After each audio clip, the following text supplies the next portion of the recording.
গাঁদাল পাতা গ্রাম বাংলার অত্যন্ত জনপ্রিয় একটি ভেষজ উদ্ভিদ। এর মধ্যে রয়েছে দারুণ ঔষধি গুণ এবং এটি হজম শক্তি বাড়াতে ও মুখের স্বাদ ফেরাতে দারুণ কার্যকারী।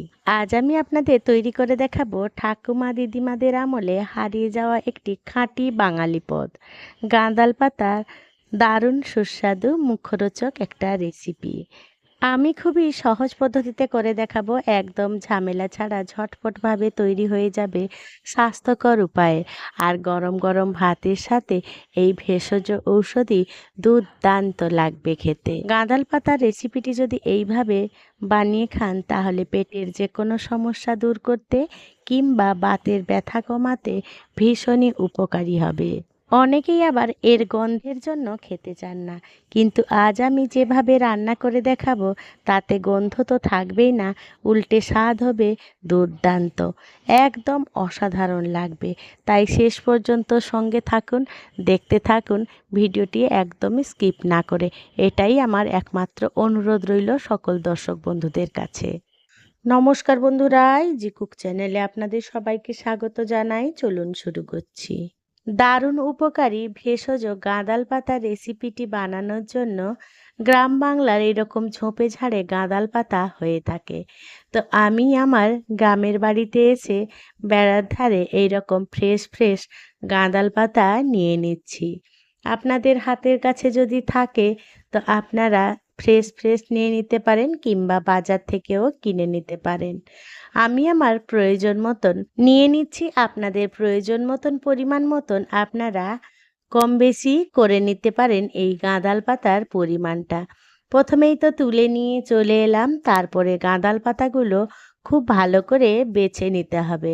দেখুন, আমি কিন্তু অনেকটাই পরিমাণে তুলে নিয়ে এসেছি, তবে এই সব পাতা দিয়ে আজকের রেসিপিটি বানাবো না। দেখুন, অর্ধেক মতন পাতা আমি অফ ক্যামেরায় খুব সুন্দর করে বেছে নিয়েছি, আর এইটুকুনি পাতা দিয়ে আমি বানাবো। পাতাগুলোকে প্রথমে জল দিয়ে বেশ ভালো করে জল পাল্টে পাল্টে ধুয়ে পরিষ্কার করে নেব। আমার এই রেসিপিটি যদি কোনো নতুন বন্ধু ইউটিউব থেকে দেখে থাকেন, আমার এই ক্ষুদ্র চ্যানেলটিকে সাবস্ক্রাইব করে আমার পাশে থাকার জন্য অনুরোধ করছি। আর পাশে থাকা বেল আইকনটি অবশ্যই প্রেস করে রাখবেন। যখন আমি নিত্য নতুন কোনো রেসিপি দেবো সবার আগে খুব সহজেই নোটিফিকেশান আপনাদের কাছে পৌঁছে যাবে।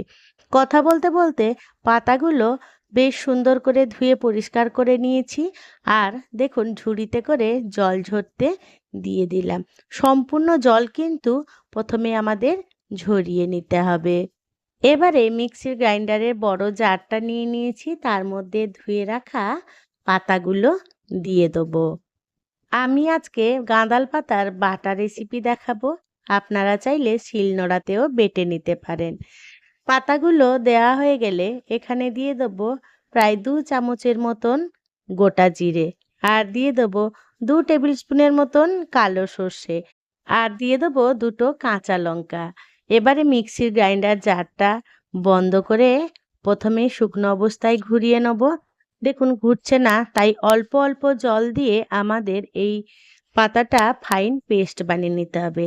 ঝালের পরিমাণটা অবশ্য আপনাদের স্বাদ অনুযায়ী বাড়িয়ে বা কমিয়ে নেবেন। এই পাতাটা বাটার সময় যতটা পরিমাণে কম জল দিয়ে বাটা যায় সেইটা দিকে লক্ষ্য রাখবেন। দেখুন খুব মিহি করে কিন্তু আমাদের পাতাগুলো বেটে নিতে হবে। এবারে চলুন রান্নাটা শুরু করা যাক। তার জন্য গ্যাসে কড়াই বসিয়ে দিয়েছি। কড়াইটা বেশ গরম হয়ে গেলে 1 টেবিল স্পুনের মতন সর্ষের তেল দিয়ে দিলাম। তেলটা বেশ ভালো করে নাড়াচাড়া করে খুন্তি দিয়ে কড়াইটার সম্পূর্ণ জায়গায় তেলটা ছড়িয়ে দেবো। তাতে আমাদের এই পাতাটা দিলে কড়াইতে লেগে যাবে না। এখানে তেলটা বেশ ভালো করে গরম হয়ে গেছে। এবারে ফোড়নে দিয়ে দেবো 1 টেবিল স্পুনের মতন কালো জিরে।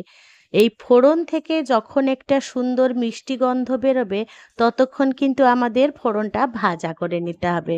ফোড়নটা থেকে সুন্দর মিষ্টি গন্ধ বেরিয়ে এলে এবারে বেটে রাখা পাতাগুলো দিয়ে দেবো, দিয়ে বেশ ভালো করে নাড়াচাড়া করে মিশিয়ে নেব। এই প্রথমের দিকে কিন্তু আমরা কোনো রকম লবণ ব্যবহার করব না। লবণ ছাড়াই কড়াইতে বেশ ভালো করে নাড়াচাড়া করব। কারণ যেহেতু পাতা বাটা এখানে লবণটা দিলে অনেকটাই জল বেরিয়ে আসবে, তাই একটু জলটা শুকিয়ে এলে এবারে স্বাদ মতো নুন দিয়ে দেবো।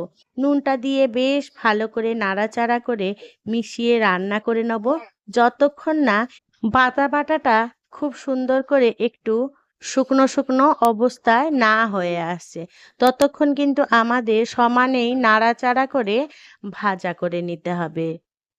বন্ধুরা, বলে ফেলুন তো আপনাদের গাঁদাল পাতার কোন রেসিপিটি সব থেকে বেশি ভালো লাগে, আর কে কে এই গাঁদাল পাতা খেতে পছন্দ করেন সেটা কিন্তু আমাকে কমেন্টে জানাতে একেবারেই ভুলবেন না।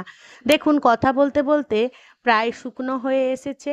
যখনই দেখবেন এটা কড়াইতে একটু লেগে লেগে যাচ্ছে, ততক্ষণে বুঝে যাবেন যে আমাদের এই গাঁদাল পাতার বাটাটা পুরোপুরি রেডি হয়ে গেছে। খুব বেশি শুকনো শুকনো করলে ভালো লাগবে না, সামান্য একটু রস রস থাকবে, সেই রকম কিন্তু আমাদের করে নিলে বেশি টেস্টি হবে। তাহলে সেইভাবেই করে নেবেন। এবারে উপর থেকে ছড়িয়ে দেবো 1 টেবিল স্পুনের মতন কাঁচা সর্ষের তেল। কাঁচা সর্ষের তেলের ফ্লেভারটা এই গাঁদাল পাতার বাটার স্বাদটাকে দ্বিগুণ বাড়িয়ে দেবে, তাই তেলটা একেবারেই মিস করবেন না, অবশ্যই দেবেন। কাঁচা সর্ষের তেল দিয়ে মিনিট খানেক আবারও নাড়াচাড়া করে নিয়েছিলাম। দেখুন, সম্পূর্ণরূপে আমাদের গাঁদাল পাতা বাটা রেডি হয়ে গেছে। এবারে আমি পরিবেশন করে নিচ্ছি। আমি আমার মতন করে পরিবেশন করে নিচ্ছি, আপনারা আপনাদের পছন্দ মতন পরিবেশন করে নেবেন। দেখলেন তো বন্ধুরা, কত সহজেই আর কত কম উপকরণ দিয়ে তৈরি হয়ে গেল দারুণ সুস্বাদু স্বাস্থ্যকর গাঁদাল পাতার বাটা রেসিপি। আজকের এই গাঁদাল পাতা বাটা রেসিপিটি যদি আপনাদের কোনো অংশে একটুও ভালো লেগে থাকে, তাহলে ছোট্ট একটা লাইক করে দেবেন। আপনাদের এই ছোট্ট ছোট্ট লাইক আমাকে অনেক ইন্সপায়ার করে নিত্য নতুন রেসিপি বানানোর জন্য। আর যদি খুব বেশি ভালো লেগে থাকে, বন্ধু বান্ধব কিংবা প্রিয়জনদের সাথে শেয়ার করে তাদেরও দেখার সুযোগ করে দেবেন। আমি পরিবেশন করার পরে একটা লঙ্কা দিয়ে আর উপর থেকে কাঁচা সর্ষের তেল দিয়ে ডেকোরেশন করে নিলাম।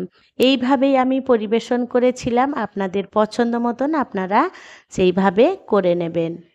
বন্ধুরা, আমার সাথে থেকে পাশে থেকে এতক্ষণ এই ভেষজ গাঁদাল পাতার বাটা রেসিপিটি দেখার জন্য আপনাদের সকলকে জানাই অসংখ্য অসংখ্য ধন্যবাদ। আপনারা ভালো থাকবেন, সুস্থ থাকবেন। দেখা হবে পরের কোনো নিত্য নতুন রেসিপিতে।